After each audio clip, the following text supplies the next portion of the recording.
This really gives me a lot of joy as I meet people who are struggling. There are a number of challenges. These people are struggling from high inflation, the effects of drought. In some of the communities, it's the effect of the cyclone, and the fear of the pandemic. So as we approach these communities, usually they run to us. They want to shake hands. They want to hug.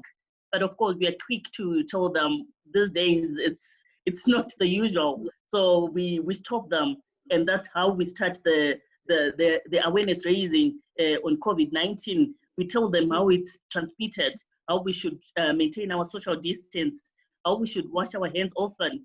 And on such a day, you realize that they have very little information in the rural areas.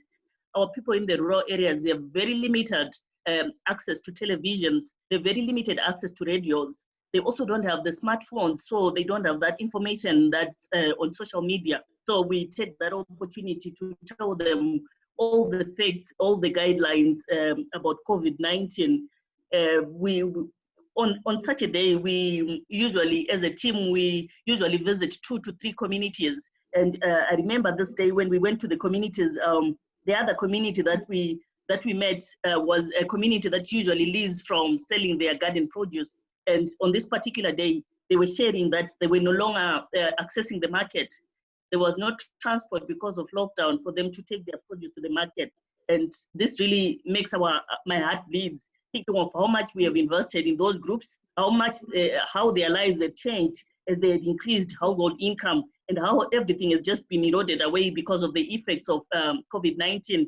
And it's also very hard to realize that now COVID-19 has these effects on the people's lives before it even hits them. And the imagination that if it hits them even harder, what the effects will be really like in the communities. And on such a day, obviously, I feel very sad to see the poor people, especially now during the lockdown, as they have very limited food stocks. And most of these communities are on the verge of losing hope. They think this is the end of the world.